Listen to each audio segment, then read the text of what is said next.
在4月底，政府推出了快筛实名制，药局门口天天排队，一堆人抱怨买不到，而快筛的售价跟采购过程也爆出了很多争议，这到底是怎么回事呢？今天就让我们一起来聊聊快筛之乱吧。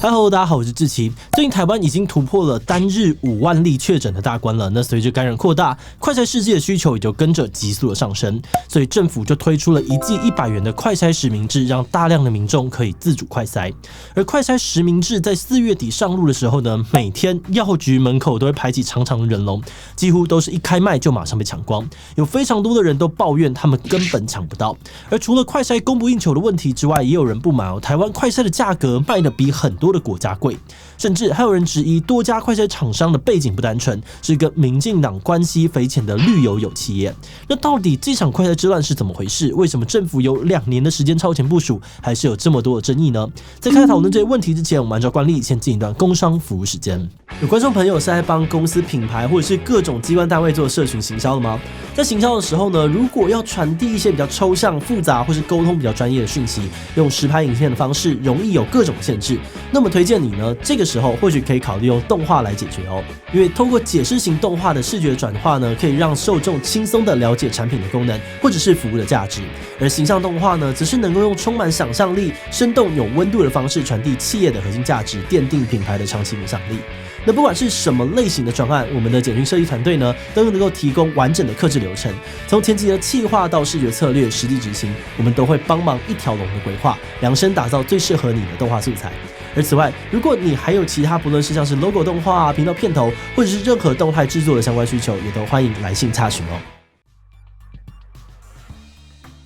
今年这波的疫情在 Omicron 的特性之下，台湾也跟随多数国家的脚步，把防疫政策由清零转向共存。而这部分我们之前介绍过，今天就不细讲。那在这样感染扩大的状况下，因为 PCR 的筛检量能有限，所以政府就宣布要提高快筛试剂量，以民众自主快筛的方式来更快的掌握疫情动态，也可以减轻筛检站的负担。指挥中心就建议有症状而且有接触史的人可以使用家用快筛，不用跑到筛检站。同时也更改规定，让居家隔离、居家检疫自主防疫的人不用做 PCR， 只要快筛阳性就算是确诊。那如果是住院或者是去检疫所的确诊者，也是用快筛2次的方式来判断可不可以解除隔离。那综合这些政策来看呢，我可以说目前台湾的防疫方式很大一部分呢就是依赖快筛，而且不只是官方政策，有些公司也会要求员工做快筛，还有部分的场所呢可能也要快筛阴性才可以入场。那有这么多要用到快筛的情况，确诊人数又一直往上，快筛试剂的需求量也理所当然的会大幅度的增加，所以最近种种的需求就一下子涌了上来，但一时之间台湾却好像没有足够的快筛试剂来应付这么庞大的需求。目前每家药局一天只能够配给到78人份的快筛，所以有很多人抢不到，而且这个人口密集区的药局呢是开卖即完售。最近陈建仁接受外媒专访的时候呢，也承认政府在快筛试剂上准备的不够充分。有专家表示，过去快筛都是中央集中管理，但现在要大量的发放，就应该要因地制宜。可是中央跟地方的分工协作不顺，就会造成配送的难题。而最主要的问题呢，还是在于整体的备货不足。根据报道者调查，在这一波疫情爆发的初期，政府并没有及时提高快筛的库存，而在去年底呢，存量只有12万剂，到今年底也只提升到50万剂，而且是用多少补多少，低于库存水位的时候才会补货。但需求数量突然暴增，厂商的存货未必能够应付，也很难一下子调到那么多货。以进口试剂来说，之前因为指挥中心的政策变动频繁，价格跟时间都不是固定的，所以很多代理商都不敢一次进太多的货。有代理商表示，现在有大量需求，他们会努力的配合政府去跟国外的厂商调货。那目前国外的快筛数量也充足，是可以大量进货的，只是数量突然暴增，他们还是会需要一点时间去处理。那除了海外的厂商以外呢，很多人也质疑快筛国家队去哪了？在 COVID-19 疫情刚爆发的时候呢，政府就说要超前部署，也快速的建立团队研发快筛试剂。那为什么2年过去了，快筛试剂还是会供不应求呢？报道指出，在前2年内，台湾作为防疫自由身，国内的筛检需求并不高，因此政府推动快筛量产动作比很多国家缓慢。而虽然去年5月的本土疫情一度让家用快筛成为话题，但疫情一过，问题又不了了之。其实早在2020年，国家卫生研究院就有开发出快筛试剂，然后以非专属的方式授权技术给5家厂商，并协助他们接棒生产。而食药署也建立了机制，提供专人辅导厂商，并且成立了绿色通道，快速的审核。但是因为生产快筛试剂的技术门槛比较高，多数业者的快筛工具一直都没有达到规定的上市标准。而此外，有些厂商的快筛就算已经获准上市，也因为台湾的需求比较少，大多呢都没有进入量产。所以在这种达不到标又赚不到钱的状况之下，很多厂商就没有成功的做出规模。那以目前来说，虽然需求暴增了，但是经济部可以征用的本土快筛厂商也只有5家，而其中接受过国卫院技转的也还是只有1家而已。有些人就批评当初政府想要带头建立的快筛国家队根本没有派上用场。而另外，正因为生产快筛试剂的技术门槛比较高，没有办法像口罩一样快速的增产，所以现在确诊数一路往上冲的时候，一时之间根本挤不出足够多的产量，而政府也只好紧急从海外大量的进口快筛。而随着进口快筛陆续到货，目前政府呢也已经开放了超商通路，让民众购买1剂180元的快筛，但买气却不像快筛实名制那么旺盛，多半不需要排队抢购。有些人就指出，快筛其实已经补足了，而现在药局门口大排长龙，只是一堆人贪小便宜而已。但是也有另外一派的人认为，提供可负担的快筛本来就是政府的责任，而且他们也质疑台湾的快筛为什么卖得比其他的国家贵很多。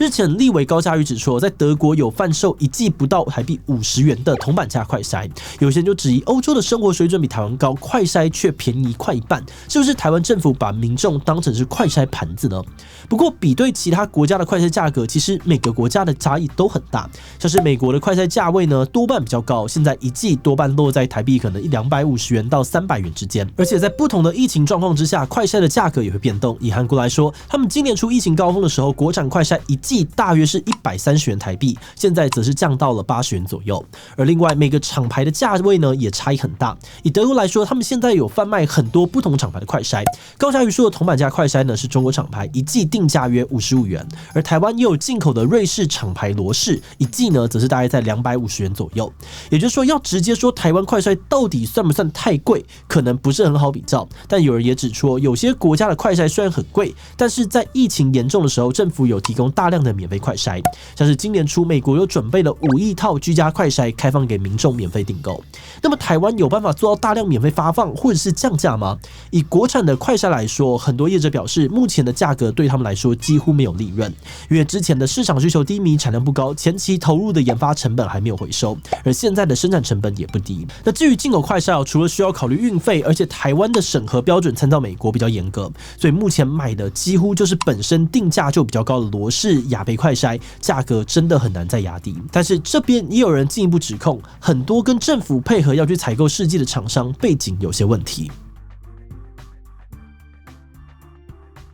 前阵子政府征用快筛，开放民间业者投标采购海外快筛，但是国民党爆料，很多参与投标的厂商背景跟执行能力都有问题。其中最受瞩目的是高登环球生医，他们原本计划接下政府16亿元的标案，却被国民党团爆料前身是小吃店，质疑他们没有能力去负责采购1700万剂的这个快筛。高登反驳说，他们有跟另外一间厂宏公司合作，但是厂宏也被翻出在去年进口煤炭的时候，疑似有不法行为，才转型做医疗器材的进口业务。而在争议之下，最后高登决定弃标，但负责人强调自己一切都有依照程序，有取得原厂授权，也有医材商的资格，也可以合法的进货，只是担心社会观感不好才弃标。那后来有陆续的几家厂商被踢爆，原本是做动物用药或者线上游戏，认为由他们来采购怪怪的。但有民进党的立委反驳呢，政府采购的都是国际大厂快筛，这些代理商只是帮忙买进来，又不是负责研发快筛，所以只要有钱、有能力、有证照，就有资格代理。那这边国民党团就指控很多厂商是绿油油，大力的质疑民进党政府想要图利特定的厂商。比如说，国民党市议员徐巧芯就说，进口罗氏快筛的牛尔国际生技公司的代理人蔡朝正是前民进党立委蔡黄郎的哥哥，而且这对兄弟呢跟现任食药署长的弟弟吴其祥关系匪浅。政府则是回应目前实名制快筛是政府直接跟国外原厂购买，代理商呢只是负责经销出货。而陈时中也表示，蔡朝正呢曾经在罗氏任职20多年，现在出来做代理并没有什么可疑之处。而另外也有一些媒体追查之后发现，这些快筛代理商确实多半都有政治背景，但他们的政商关系复杂，跟蓝绿两边多半都有来往。像是徐小新爆料中的这个署长弟弟吴吉祥呢，其实就是国民党籍的南投前议长。而卷入高登案的长鸿公司负责人以前是记者，跟不少立委关系友好，还曾经被前国民党立委陈杰找去他公司任职。